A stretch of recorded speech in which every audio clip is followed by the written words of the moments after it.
Hello, and welcome to the Final Girls podcast. This is Anna, co-founder of the Final Girls Collective and your podcast host.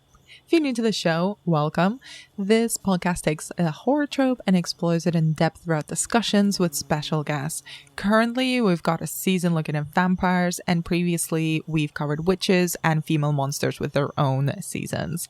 And alongside that, occasionally we cover new films or series that we really want to talk about, and sometimes we get to chat to the filmmakers who made them.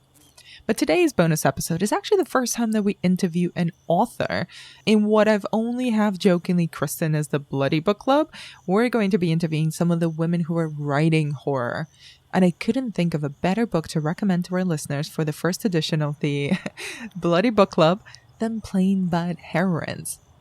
For anyone who's not heard about this book yet, Plain Bad Heroines is the new novel by author Emily M. Danforth, described by its author as Picnic at Hanging Rock, plus the Blair Witch Project, times lesbians. It's a fantastic, engrossing read that genuinely feels like watching a creepy all-girls boarding school film, which, sidebar, is also one of my favorite subgenres of horror. To summarize the plot a little bit, Plain Bad Heroines follows Flo and Clara, two impressionable students who are obsessed with each other and with a young writer called Mary McLean, who authored a scandalous memoir. To show their devotion to Mary, the girls establish their own private club and call it the Plain Bad Heroine Society. Their bodies are later discovered with a copy of Mary's book, setting off a string of mysterious deaths at the all-girls boarding school that they attend. Over a century later, a best-selling book by literary wunderkind Merritt Emmons, which is based on these events, inspires a horror movie adaptation starring celebrity actor and lesbian it-girl Harper and B-list actress and former child star Audrey Wells. As the filming begins, past and present become grimly entangled, and soon it's impossible to tell where the curse leaves off and Hollywood begins. I mean, if that synopsis does not entice you to read Plain Bad Heroines, I don't know what will. If you're still listening and you want to hear more about the book, please know there are no spoilers in this interview. And whether you've read Plain Bad Heroines or you're planning on reading it or not, it's fascinating to hear from Emily if you love horror both in film and book form. Emily and I chat about a lot of things, namely her love for horror films, what inspired the book, unreliable narrators, the legacy of Mary McLean, by the way, a real person, you should Google her, you will not regret it, and also the burden of likability for female characters. So with that said, please enjoy my conversation with author Emily M. Danforth. Emily, thank you so much for giving up a bit of your time to talk to me today. Thank you so much for having me on. I'm really excited. So this is sort of a first for the Final Girls, and I'm thrilled that it's with you and with this book in particular. Usually we cover film releases and repertory horror films, but I've been reading so much good horror fiction written by female authors that, well, I'm really pleased that we're kind of launching a version of an audio version, if you will, of a book club with Plain Bad Heroines. I feel really honored that Plain Bad Heroines gets to be the inaugural book pick on Final Girls. So thank you. Yeah, there is better, more diverse, and I think like more female and queer folk centered horror than ever before. So at least since I've been paying attention, which is a while, most of my life. So yeah, I think it's I'm thrilled that there's another space to talk about it. It's a good time to be a horror fan. It is. So before we probably dig into your book, can I ask you about your own relationship with horror? Yeah. So I was, it didn't start with films, which I think is the typical story, right? Like it was, it's, or a common story. I don't know if there is a typical story, but that, I was a kid that was into slashers at this time. Mine really started with urban legends, and really young urban legends and ghost stories or friend of a friend stories, FOFs. I really like that. And I think you even see elements of that interest still bubble up in my work. You see it in Plain Bad Heroines. You see it in my interest in found footage, this notion that somewhere, if we just trace the story far enough, no matter how outlandish, we get to something that's true, right? I love that. And I also love that somehow we give credibility to a story that is just entirely not plausible by saying, well, it was my cousin's sister, like it's 4 people removed, and therefore, we should really buy this story. And I've always been really drawn to that, and would go up to, not strangers, I won't get dramatic, but as a child, I mean, I would ask family reunions. I would, I want, like, tell me your scariest story, right? Tell me, and meaning that kind of a story. Tell me a ghost story. Tell me hopefully not a story that was like deeply traumatizing to people. Although I don't know, I was a strange kid, so maybe I was asking that question. But that's really where it started. It was that kind of sense of like, the world is, there are scary stories all around us. The world can be a really dangerous place. And I wanted to be told them. And there was something about that like oral tradition of it too that was really interesting to me. And that moved into pocket slasher books like R.L. Stine, and Richie Tankhurst Cusick was a writer I really liked. Remember a book called Teacher's Pet that I must have read 15 times. And you could read those in an afternoon, and they were really thrilling. And then Stephen King, I had my Stephen King phase. And then later it really was films. And I will say, and then this is probably a really long answer to this question, but the 3 films that I would say, the 3 horror films that affected me most before the age of 25 were probably Blair Witch Project, Scream, and 1986's April Fool's Day. I'm just going to be honest about that. And you can see reverberations of those 3 films in Plain Bad Heroines. And, now I'm 40, in my interest in horror still today. So obviously they infected me, in this way that I wasn't expecting, I think I saw Scream in the summer, when it came out, the year that it came out. So it would have been the summer before my junior and senior years of high school. And saw Blair Witch also right when it came out. So yeah, those 3 were like the films that then kind of set me into, horror education at a time when you couldn't stream things, when I still kind of had to go and rent them, and do this piecemeal kind of education. But it's which is, I think that's an interesting combination of films, but it feels like when I say it, and I thought that recently, I'm like, oh no, that makes complete, those are all my interests in 3 films, basically all my horror interests. So yeah. I love that. And I love hearing about everyone's horror education, because it's like a discovery, and a really personal one that only really makes sense in hindsight. Yeah. Yes. Yeah. Yeah. I'm really glad that you mentioned the Blair Witch Project, because one of the ways that Plain Bad Heroines is totally infused with horror history and horror films in particular in so many different ways. But I really love the way that you describe it. In the elevator pitch for the book, even on your website, is Picnic at Hanging Rock plus the Blair Witch Project times lesbians equals Plain Bad Heroines. That started as a joke, and now I don't even say it kind of smirking anymore. I'm like, no, that just is what the book is. Like, it's that, I don't have anything better for it. It makes total sense. And I find it really curious that you kind of mentioned 2 very specific, very revered horror films in this kind of condensation of what the book is. So can you talk a little bit about how your love for horror films, and these ones in particular, Picnic at Hanging Rock and the Blair Witch Project, influenced the writing of Plain Bad Heroines?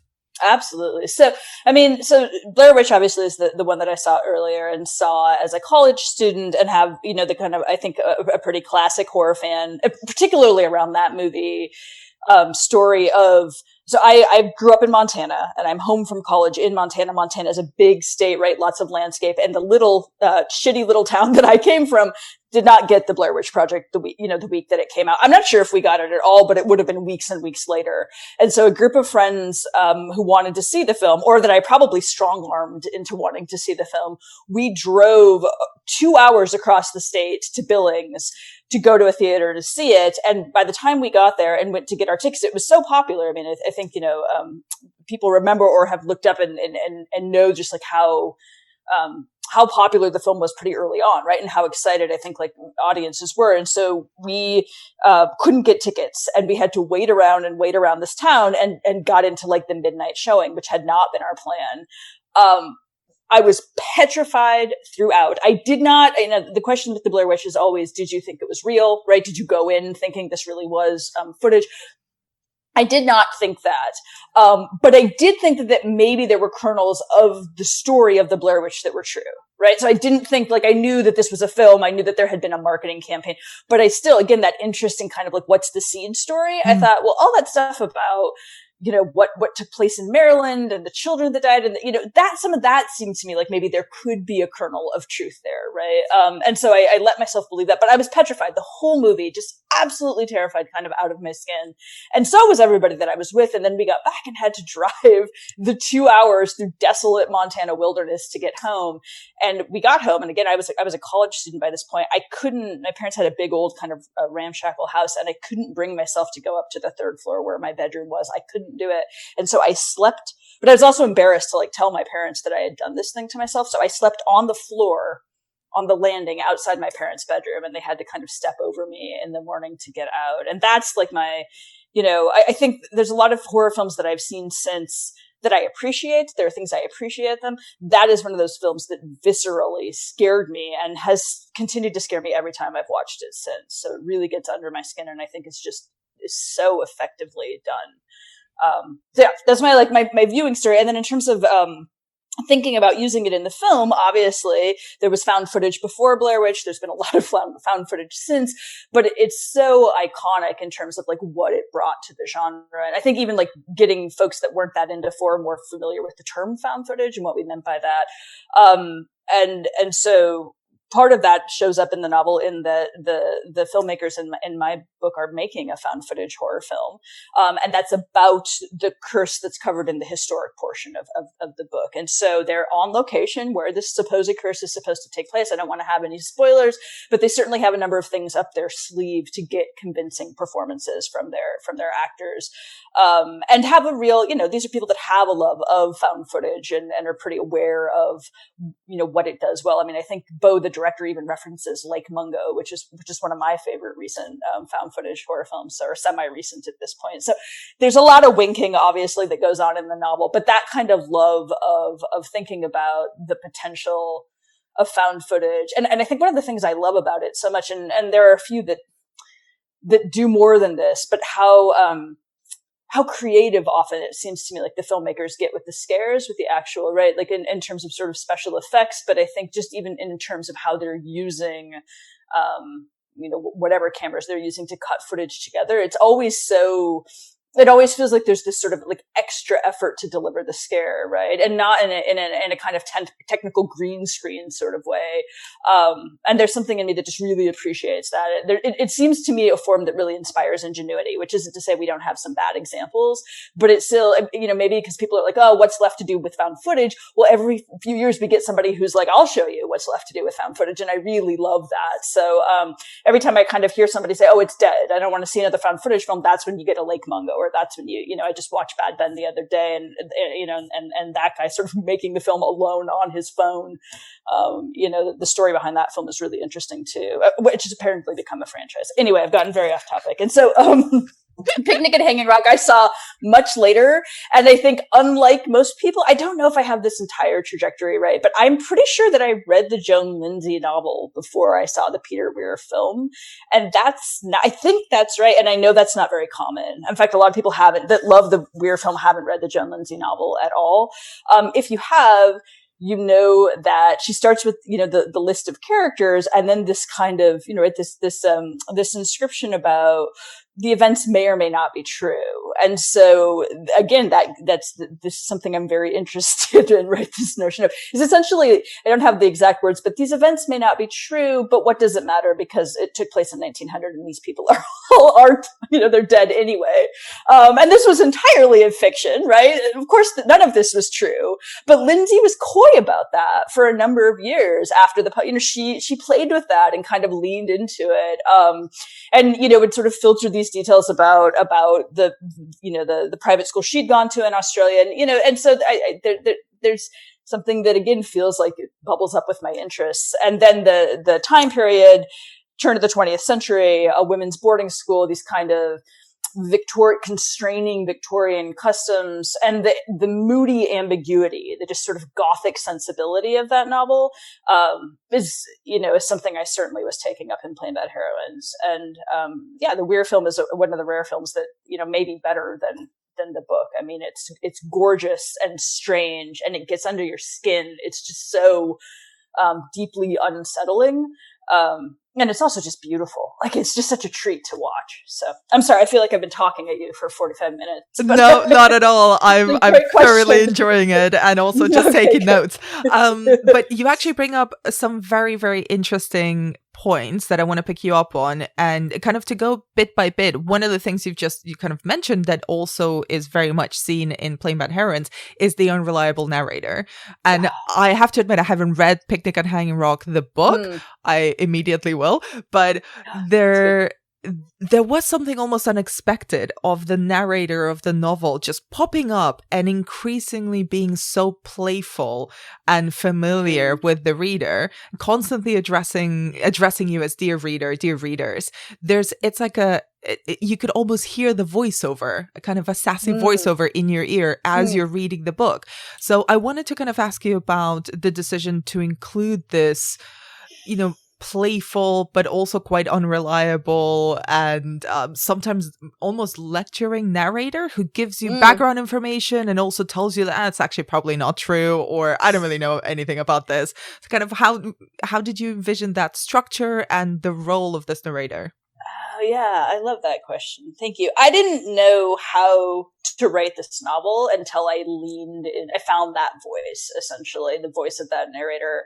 And that was, I'm a slow writer, especially with a book like this. This was a years-long process. And so that was a ways into working on this book. Initially, I thought I was only going to tell the story of the making of the present-day cursed horror movie. That was what the book was going to be. And we would cycle, probably in first-person point of view, between the two actors, and Harper and Audrey, and Merritt, the writer. And that would really be kind of the way that the story was told.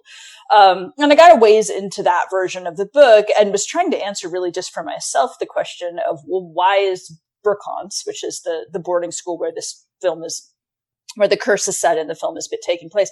I didn't really know the contours of the curse, right? I had some like sort of vague ideas. I certainly had an atmosphere. I had a location. I'm in Rhode Island. It was this isolated, estate on the ocean, but I didn't really know what the curse was. And trying to answer to myself, well, what could be the curse? I landed on a staple of Gothic fiction, which is the cursed object. And Mary MacLane's book as that cursed object came in later. I knew it would be a cursed object. I knew it would pass hands. I didn't know it would be that particular book. That really just was sort of me, I think, which is a common problem with novelists who write historical fiction, becoming kind of entranced in the research and just going down rabbit holes, looking at Gilded Age ghost stories by Edith Wharton and Henry James. Right? I didn't know that Edith Wharton had written as many ghost stories as she had. I really didn't have any idea. Of course, I knew The Turn of the Screw. And it's not like a Victorian direct address in those novels, but there are narrators in several of those stories that have this very kind of knowing quality to their narration. So it's the opening paragraph will be something like, "We were put in the mood for a ghost story."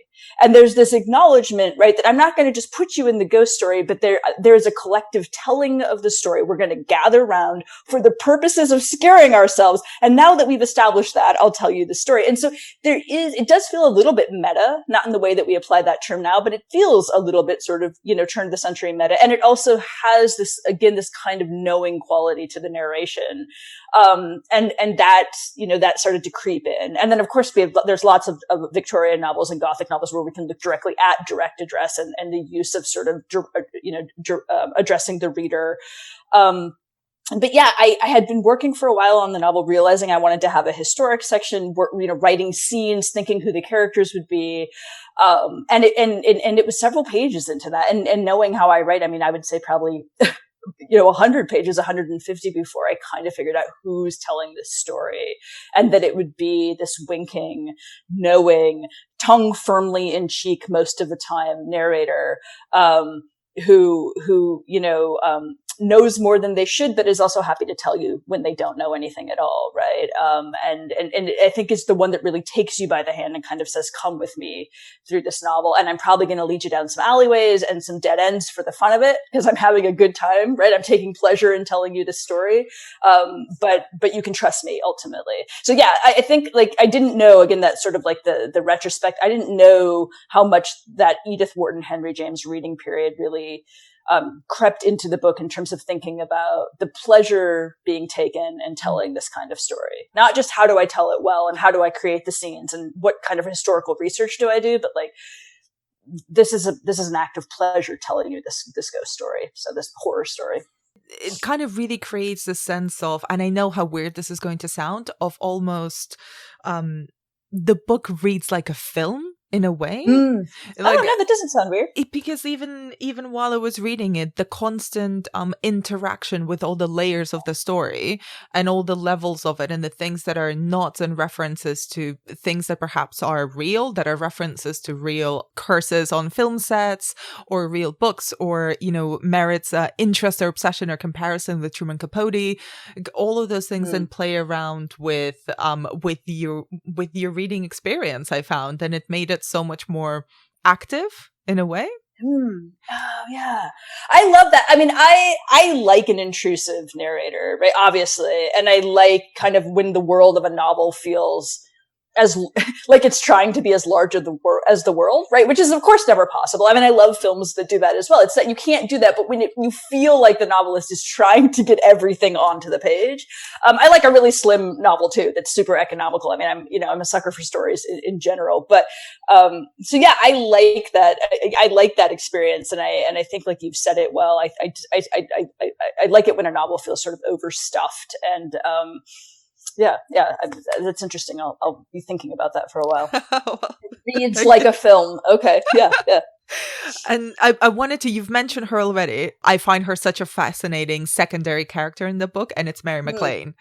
Yes. And I'll admit, and you know, we talked about this briefly before we hit record, that as I was reading the book, I fully thought she was a made up character that you'd made up for the purposes of creating this cursed object, which is her first book, her memoir that she wrote at age 19. It seemed like such an over the top story of a young woman at the turn of the 20th century writing what's essentially this I don't know, self-confessional. I mean, in the book then, after which I read afterwards, she calls it a confessional or portrayal, I believe. Yeah. And it's so much of a self-portrait of a woman's wants, but also has this really, you know, provocative title of, you know, including the devil in the title of a memoir by a 19-year-old is already quite aggressive, especially for the time. I await the devil's coming. Yeah. So 1902. and it fits into this kind of cursed object thing that you were alluding to before. So I wanted to ask you, when did you discover Mary McLean, and what about her made you want to not just title your book after something that she wrote in I Await the Devil's Coming, but also make her such an integral part of the story? Yeah, so I don't know exactly when I discovered Mary McLean. It was before I was writing Plain Bad Heroines. She showed up in a footnote, which is winking. This novel is replete with footnotes, but showed up in a footnote. I was reading about Butte, Montana, the mining town where Mary McLean grew up, and it was it was called the Paris of the West. At the turn of the century, essentially, although Americans like to say that about all of their Western towns. And I, she showed up there, and I kind of made a note to myself, and then did a little bit of research, and it kind of socked that away. And at some point, and I don't remember the exact kind of like the history of it, but I got my hands on I Await the Devil's Coming, which she wasn't able to publish. She was able to publish it, in 1902, but it was published under the sort of much more banal title, The Story of Mary McLean. And I got my hand on that book and realized that, I'd read about how she was a sensation. I'd read about how the book was an overnight bestseller. I didn't expect to be so sort of charmed by the book itself and by her voice in the book. And as you said, how confessional she is, how hard she works in the language of that book to try to be honest and to interrogate. She'll tell you something, and then sometimes she'll interrogate what she's just told you, or say, I'm not doing this well enough, right? And this way that it really feels like when she said, this is my capital P portrayal of who I am, that she wanted to get it down on the page just as it is. And it's an incredibly queer book. She finds language to talk about the attraction she has for her former teacher, Fanny Corbin, the language of the day, but she makes it very explicit, right? That this was not a romantic friendship, that she had these sexual feelings for her teacher. And then, she's beseeching the devil throughout it. So I think that was the thing that I'd heard, that she was a a sensation. I knew she was an interesting figure who led an interesting life. I had no idea how much I was going to love her book. And it made complete sense to me once I read it that, of course, teen girls around the country, right, were forming Mary McLean clubs in her honor, which is a thing that happened. And a woman named Viola Larson stole a horse in Chicago when she's brought before the judge, and she was a member of one of these clubs. She said, "Well, I had to do something. I have to write my book like Mary McLean, right? So I do, like, of course, I'm going to steal a horse because I have things to write about like Mary McLean." And so she became this kind of hero. At the same time, of course, that critics and teachers and parents were scandalized by the things that she wrote about in the book, and the way that she saw herself as a woman at that time. And so, I wish I had a neater trajectory for this, but it would be a lie. But at some point, it just became clear to me, as I was spending more time in the historical portions of the novel, that of course this would be a text that would show up, right? And even, I think, in some early drafts, when the text showed up, I didn't know it was going to be the cursed object that passed hands. Like, I didn't know. I think originally we were I'm not spoiling anything. It's the first chapter. Flo and Clara were going to have the book, and that would kind of be that, right?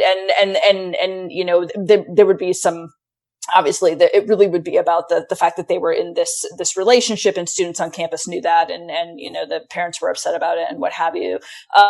But again, thinking about the Gothic and Gothic novels I love, it just made sense to keep using that book and for it to come up again and again and again. So it was really in the process of creating the book that Mary McLean kind of, I feel like I was sort of haunted by, not by Mary McLean, I don't know, but by I Await the Devil's Coming. I mean, it's some of the cadences even show up a little bit in Plain Bad Heroines, and I can see kinds of, without necessarily the same intention of, well, I'm going to quote from her here, of just, feeling kind of her always like looking over my shoulder as I was writing the book. So yeah, and I'm delighted. I'm just delighted that it's, people like you are discovering or rediscovering Mary McLean because of it. So, incredible! And I'll probably go off on Mary McLean anywhere I can. But one of the fascinating things that again I found so shocking is that once I actually went down that rabbit hole of finding out more about her, is that she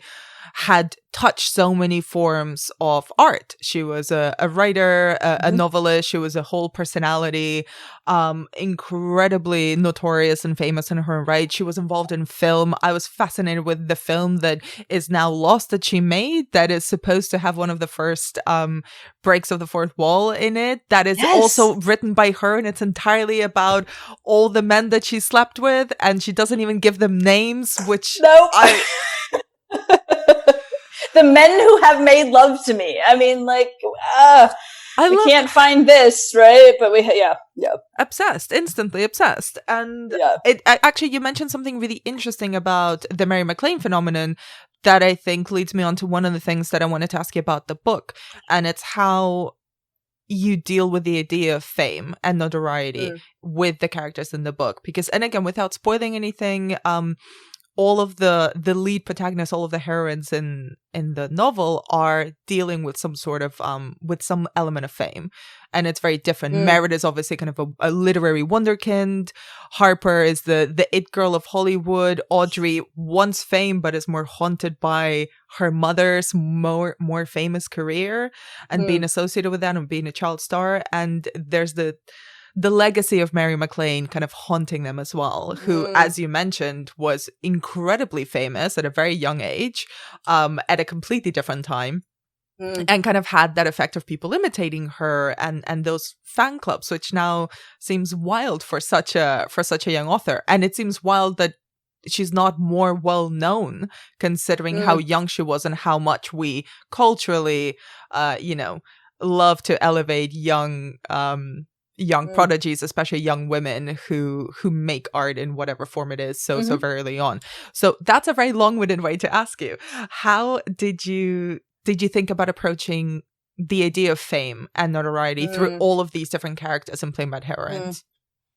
Yeah, I mean, I think that specter of McLean's fame did inform those three contemporary characters in the way that you just said. And again, in a way that would not have been as true, other than maybe in the way that I was thinking about rendering Merritt, until I started utilizing the Mary MacLane text more fully. And then again, it just becomes apparent. You can say it, but I think if you read her book, or you read a little bit about her, or you read a Wikipedia article, just how,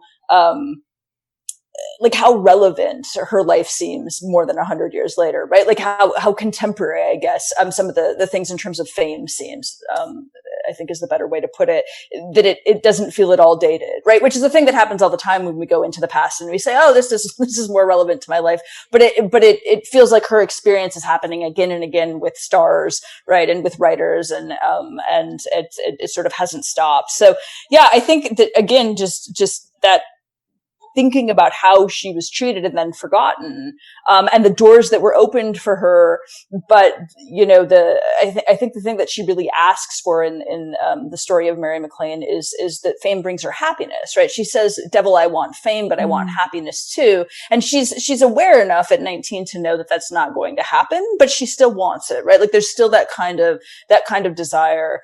And I think maybe we see that most with Harper, who's just not, that maybe like her rise as a character most sort of closely parallels Mary MacLane in that she's entirely unknown. They're both from Montana, but she's talented, right? Like she has the talent and luck are really the thing that kind of get her out of there, right? Like she's really starting from nothing, but she nails an audition scene, right? And that combined with luck are the thing that sort of get her on her way. But now now that she has it, she doesn't really know what to do with it. And Mary MacLane certainly had that period of her life too, where everybody's looking at her. She's being written about all the time, but like now what do you do with that? How do you harness that?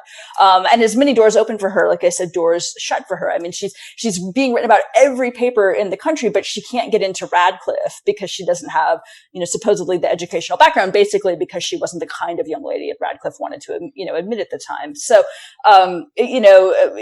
she's a household name, and yet like how does a woman of that time harness that power? And then how does a Harper sort of harness that agency as well, and not just have it be co-opted, right, or manipulated by the powers that be? And that's a thing that Harper's trying to negotiate as well.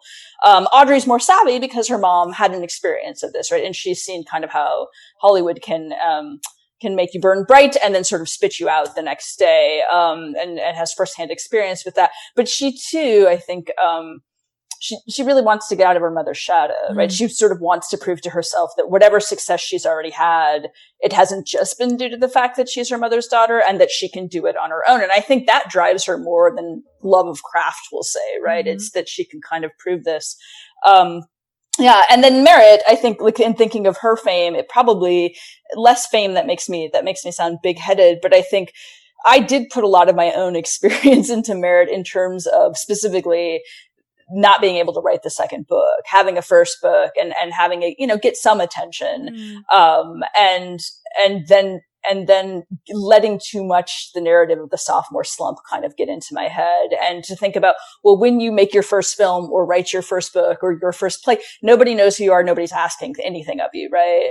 But whatever, the first work does, people have a sense of who you are and what you can do after you do that thing. You've kind of been put in a certain slot, for better, for worse. And I really let myself get kind of haunted by this notion of, this is the kind of writer I am, and these are the kinds of things I write.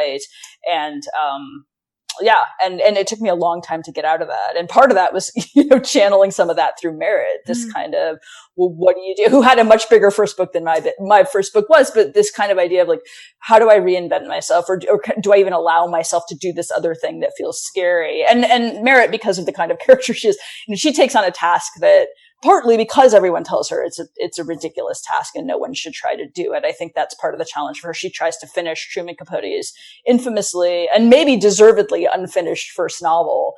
And part of that is the challenge of writing a book beyond the first book that she wrote. But I do think part of it is proving to herself that she can, right? Especially when, people close in her life and larger are sort of saying, don't do that.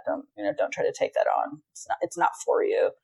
So, there's got to be an arrogance for her, right? We would say it was an arrogance. And I would say it was a belief in herself that she would try to finish, right? She, as this young woman author, would try to finish Capote's unfinished novel, that she would think that she could do that. And you can already imagine the press that would be written about her for doing it. So. The audacity. Yeah. Yes. That's the word. The audacity. Yes. Yes. But you actually make a really interesting point that leads into my next question for you. And it's the idea of kind of what's expected of our female leads and our female characters. And, it might be a superficial reference, but the book opens with this passage with an excerpt from Mary MacLane's memoir, and where it kind of ends with the title of the book, Plain Bad Heroines. And there's a lot of, I think, interrogation, both directly and in the subtext of the book, of kind of what makes a heroine, what makes us want to continue on a journey with a character, particularly when that character is a woman, particularly when that character is a queer woman, like what is expected of them and what's allowed for them. And I was wondering kind of if you could talk a little bit about your ideas or your thoughts behind, the idea of badness or likability that's allowed for female characters in particular, and how you worked through that or worked around that or completely, threw it out the window with Plain Bad Heroines. Yeah, that's a great question as well. I mean, I think that as a novelist, I think I'm and as a queer woman, I'm uniquely aware of the power, and as a YA novelist, I should say, of representation, right? And that the power of a reader seeing a version of themselves, a version of their life on the page, and just like how life affirming that can be. And everyone has these stories, but I mean, mine are that the closest sort of relationship that I have with the protagonist of my first novel, Cam Post, other than that we grew up in the same small town, is that she obsessively rents these videos in order to try to either actively queer them or catch glimpses of queer characters, right? Because she's so desperate in 1988 Eastern Montana to figure out how she should correctly be queer. Right. That like maybe I can see if I can't see anything in my real life, but if I can find like a couple examples in film, then okay, that's how you do it. And I'll go ahead and do that. And I did that in a much more literal way than when I say that, I think people recognize. I mean, it really was kind of, I've got a very small handful of these. This is how to do it, and so I'm aware of that. I'm aware of the power of representation. At the same time, I'm also, aware of the burden of representation and the feeling sometimes I think as a queer novelist that everything is riding on how right or wrong you get it, right? You get your portrayal. And especially for like this sort of handful of queer women. And I think we do that sometimes, obviously, because there've been so many, writers over the years who aren't queer, who have tried to sort of take our stories and tell them for, all kinds of reasons and maybe not tell them very well. And we've gone to those stories because there wasn't a lot else to choose from, right? And so we sort of have fed into that and then also sometimes rejected it. But I think one of the most significant things I did that was both intentional and also just, it just completely made sense to me, given the people that populate my world, is that the vast majority of the cast of characters in the present day and in the past are queer. Right. And so it's not that so if there's a burden, it's not that there's one queer character, right? And everything is kind of riding on that coming out story or that, right, that trajectory of that character, and we're following them. And then really the entire novel, right, the characters are queer, and not, I hope, in a tokenized way, but in a way that feels like, well, that's somebody having this queer experience, and Audrey's having her queer woman experience, and it does not look like, Harper's, and queerness is not the fulcrum around which the novel spins, at least not in terms of like a coming out kind of, this is me wrestling with my identity. It is a very queer novel, but I say that sort of in a punny, tongue-in-cheek way, because it's queer in sort of, both senses of that word. So that was part of it, right? Really thinking about the cast, and in the historic section as much as in the contemporary, all the characters are living queer lives, and they look different necessarily. That was both intentional and kind of just made sense. It looks like my world. And the other thing that I really wanted to do is to give these heroines stories that were pretty messy, like messy containers, right? To not kind of feel like, to try as much as possible to say, they get to be as real and complex on the page, right, as any straight sort of character does. And I guess to try to hold true to that, I think that sometimes when we read about, when I read sort of, oh, this is a great portrayal of a complicated woman, they're complicated to a point, but there's still a lot of effort, I think, to keep them pretty likable. And you get that sort of sense of maybe the author kind of giving them some quirks, like this is a little abrasive, but like we can still kind of get behind this story. And again, every writer has different sensibilities, but I wanted, I wanted these characters' lives to be, and the stories that surround them to be sort of messy, and I didn't want them to be too neat. And I didn't want to kind of, obviously there's not sort of one story of queer womanhood or queer, young queer fame or queer influencer or even sort of, past queers being told here. There's a chorus of them, and that was intentional too. And so I think, however much I succeeded or I didn't, both of those things were things that I was thinking about. Is that, I'm sorry, I got a little long-winded there, and I'm trying to think through what you asked. But yeah, I that's always on my mind. But then thinking about how to convincingly convey that on the page is not. It's a hard thing to kind of walk back and explain, I think. Yeah. No, and I think it's not a long-winded answer at all, because I think the complications of even trying to answer something that is so kind of huge, because a single book, a single film, a single character, or even a chorus of characters cannot carry or undo or respond to literally hundreds of years and eons of years of culture and cultural conversation and cultural canonizing of a particular type of female character, and then a particular type of queer character and queer female character, and all of those experiences. There's no right or wrong way, but the burden that you've described, I think, is kind of a really interesting insight into the thinking that you have to do, even as you're trying to write these characters and to give them life and to make them communicate with the reader. Yeah. I mean, I think like one thing that, like a specific thing that the novel takes up is this notion that I've certainly weighed in on, with various pieces of media of like the kill your gays trope, right? And it's something that the novel itself talks about. So when I knew that I was going to be writing a gothic horror novel that necessarily is going to have characters die, and because my novel is entirely populated by queer characters, some of the characters that die are going to be queer, right? So then really thinking about that and thinking about what that means, but then also not wanting to deny myself as someone who loves gothic horror novels the chance to write a gothic horror novel which is going to have characters that die, right? Like that is that's a thing that happens. And so I think the novel asks you to sort of debate that are they killed because of what else is going on there? Why do these characters die? And what is, without spoilers, what does that have to do with the curse that Brooke haunts? But it was something that was both on my mind, but not something that I wanted to kind of like shy away from as a lifelong lover of gothic novels that, it kind of is following the classic advice of you write the novel you want to read. And I wanted to read a big, messy, meta gothic novel filled with queer women. Right. And so, being aware of that and being aware of these discussions and where they've come from, but then also kind of not putting the brakes on and saying, well, I shouldn't try to make anything at all then. Right. Because it's a scary landscape to fall into. So, yeah. And kind of start wrapping up our conversation, because I'm conscious of your time.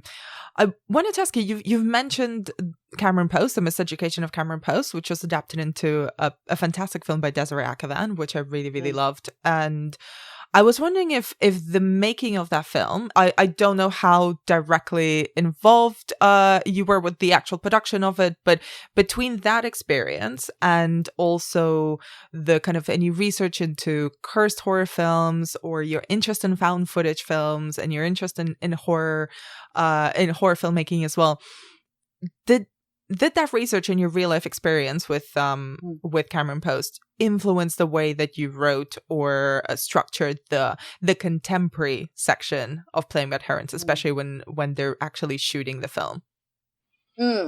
Any section that it did influence, it probably, of any section, it was the shooting of the film the most, rather than obviously, or I guess I hope that it's obvious, I did not have the experience that Merritt has of kind of feeling led down. And again, there's spoilers here, but like led down a certain path by the filmmakers, and then having the rug pulled out from under her.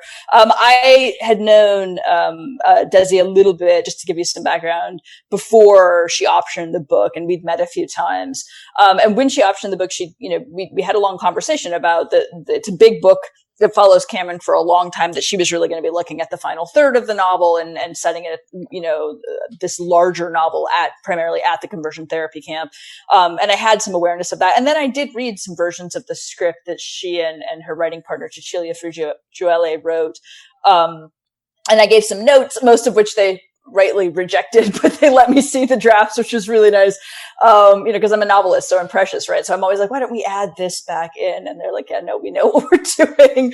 And then I did get to go to set a few times, and that was, and briefly in the rock concert scene, like, if you blink, you'll miss me, but I'm there. And so I was, somewhat involved. I certainly had a sense of what was going on. And the thing that I think, as like a lifelong lover of film, as someone who's, read Hollywood memoirs and Hollywood scandal sheets and has always been interested in kind of like how movies are made, I think that I thought that I knew that filmmaking was collaborative. Like I could have told you that. Oh, of course. Yes, it's very different than being a novelist. I'm alone at my keyboard. This is a lot of people.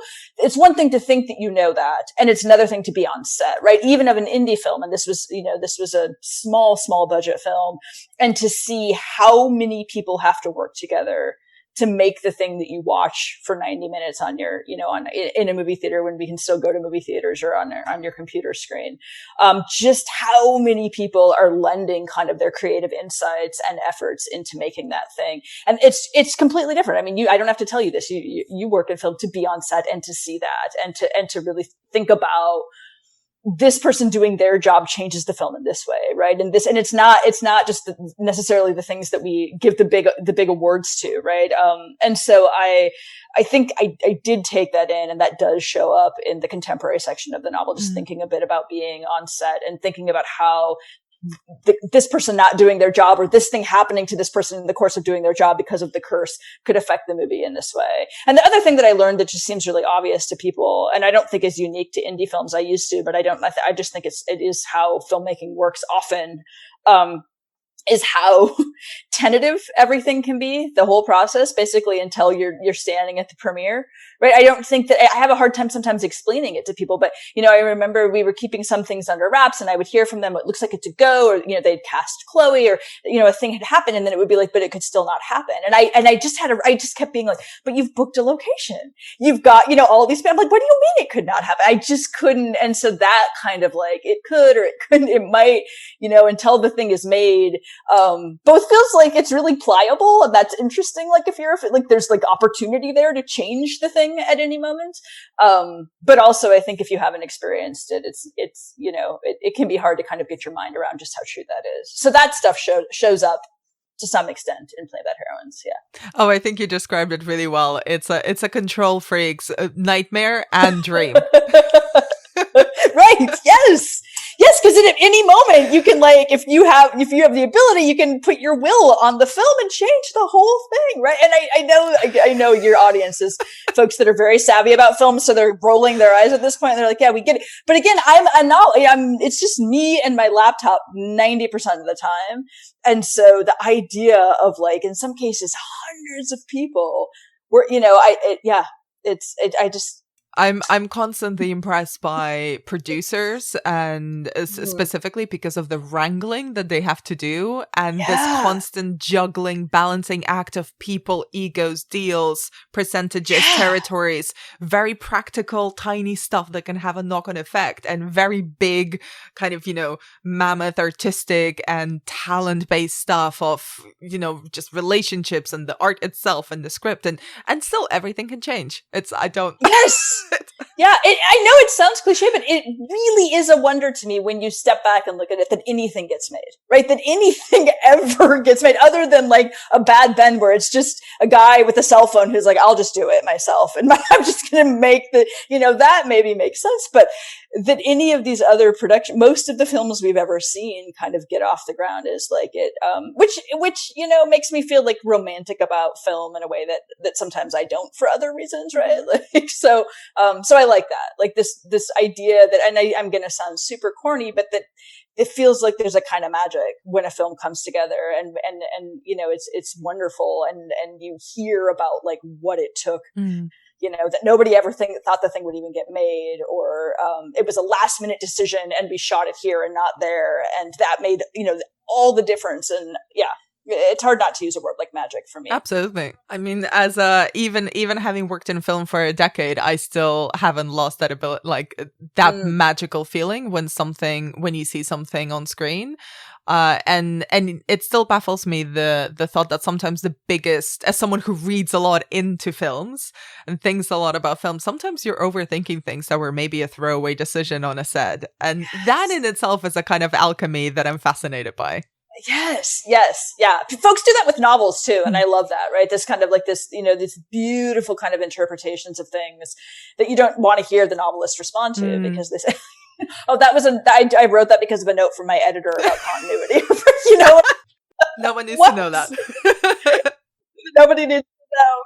which kind of really brings me neatly to my last question for you, Emily, and it's I kind of mentioned before that reading the book felt like experiencing a film or watching a film, and it's in a part of that was actually the way that it's presented, with the footnotes, with the illustrations, with the change of formats, with the really playful headings and titles of the chapters that kind of very switch between kind of tones and who's doing the narration in that particular chapter. So it's a slightly big question, but it's a slightly double-edged question, but did you envision the book as this object, as this experience as well, even adding that additional layer to the novel? And in the second part of the question is, how do you want the readers to experience it? Yeah, I certainly thought of the book as object in a way that I didn't at all in Campus, and I haven't ever with any other fiction that I've worked on. I was thinking a lot about which I'm hearing from readers who are reading the book or experiencing the book through audio or through e-version, and I'm thrilled that they are. But I really wanted people to hold this book in their hands, partly just again because of maybe my Victorian sensibilities, but because of some of the things the book takes up in terms of objects. Right. And in terms of, something even as small, and this came later in the process, but the decision and the UK cover, I should say, looks quite a bit different than the US cover. But once you pull that binding off, of the US cover, there's a red book, and Mary McLean's jacketless red book. And so even from the design team, we kind of talked about those things. And I was thinking about the book as object. And then I think in terms of the illustrations, and that was a queer illustrator named Sarah Lautman. Part of that was just that Sarah had contacted me and we talked about working on something, and I got a ways into this, and I thought, both because of illustrated novels of the time, right, but also because of Sarah's aligning interests, it makes perfect sense for Sarah to illustrate this book. And I hadn't initially conceived of it as an illustrated novel, but that makes, it's now very uncommon, unless it's sort of, a graphic novel, to find illustrated novels for adults. That wasn't always the case, right? We associate illustrations so much with children's books now. And that wasn't always the case. We used to expect illustrations in novel. And there's this great queer history of the illustrated boarding school novel with these, androgynous sort of women in their sporting clothes going off on the crew trip or whatever it might be. And Sarah was very well versed in that. So once, we started talking about her illustrating the book, that all the more made me think about the book as object in a way that I think as a novelist who's usually thinking about character and voice and putting characters in scene, I'm just normally not. And that did start to dictate, I think, probably like filmmaking decisions I made about chapter headings, right? And decisions I made about arranging material. But I think more broadly in terms of my vision for the book, it also coalesced for me something thematic that traces all the way back to the Gothic, which is so often Gothic novels are about various acts of looking, right? It's so often about who is seeing what and who hasn't seen that thing. And the illustrations play a part of that. It's another way of looking at this world. It's another way of seeing these characters. Because Sarah was illustrated while I was writing, sometimes she would see something, or she would illustrate a moment that I had seen differently. And so we were kind of having a conversation in that way, which is, again, not how I've written fiction before, and also probably feels more like filmmaking, that collaboration, which is not typically a thing I would do. So yeah, I really started thinking, I think, thematically about acts of looking and playing with, and it already fits the train of a Gothic novel, but really playing that up as something that connects the sections. Who sees what when, what information do they think they have? And that includes the audience, right? What information do you have? What information are you being fed, versus the information the characters think that they have? And so that plays with the plot, certainly. But I think it was broader than that. And that gets to that notion of the book as object. And I'm sorry. And what was the second part of the question? The second, that's fine. That's the second part of the question was, how would you like the readers to experience Plain Bad Heroines? Yeah, I mean, I think like, so the simplistic answer is if you can get it even from your library. I'm not certainly not saying to buy it, but if you could get your hands on a hardcover copy, on a paper copy, to me that's like I know this is the simple way of answering that, not the broader idea of experiencing, but to hold the book in your hands, to have that tactile experience with it. I think partly just even because of the terrain that the novel takes up. When people are telling me, and I'm getting these, that they feel haunted by the story, this didn't come up, but I'm collecting people's yellow jacket experiences. There's these wasps throughout the novel, that show up in various locations, and a number of readers are telling me about sort of, it made sense in the fall when yellow jackets are active. I just got one from someone who lives in New York who was reading the book 2 weeks ago, who said some yellow jackets flew out of her vent when she finished, right? And so I think all of that kind of, playfulness. I don't know what to do with those experiences, but some of that has to do with kind of like the book as object and having this kind of tactile relationship with it. So if you can get your hands on a copy, I highly recommend it.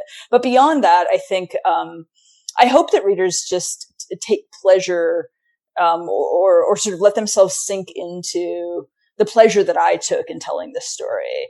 And to recognize that I think that's part of the intent. Certainly there's some macabre subject matter, right? Certainly there's a lot of tongue firmly in cheek. But really I wanted, I guess maybe this sounds kind of big-headed, but I did want readers to luxuriate in the story. I wanted to let themselves sort of sink into and lose themselves in this world and its many kind of alleyways, dark alleyways, and sort of twisting, nested stories that contain it, and to wonder what I pulled from real life and what I invented, and to feel sort of swallowed by it, right? Swallowed into it. So that's my hope. That obviously I want you to come up for air, but that you sink yourself into the world of Brookhaus and stay there a while.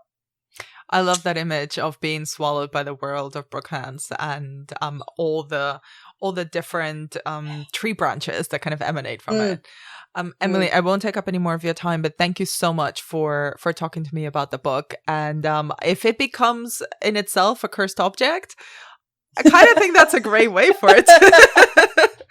People are trying to tell me that it already is. And I'm just saying, if you have a yellow jacket story, send it my way.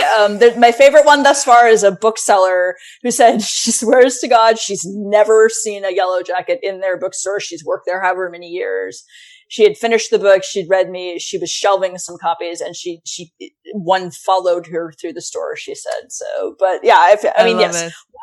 What could be more fitting than if itself becomes cursed? So, yeah. Emily, thank you so much for your time. Thank you.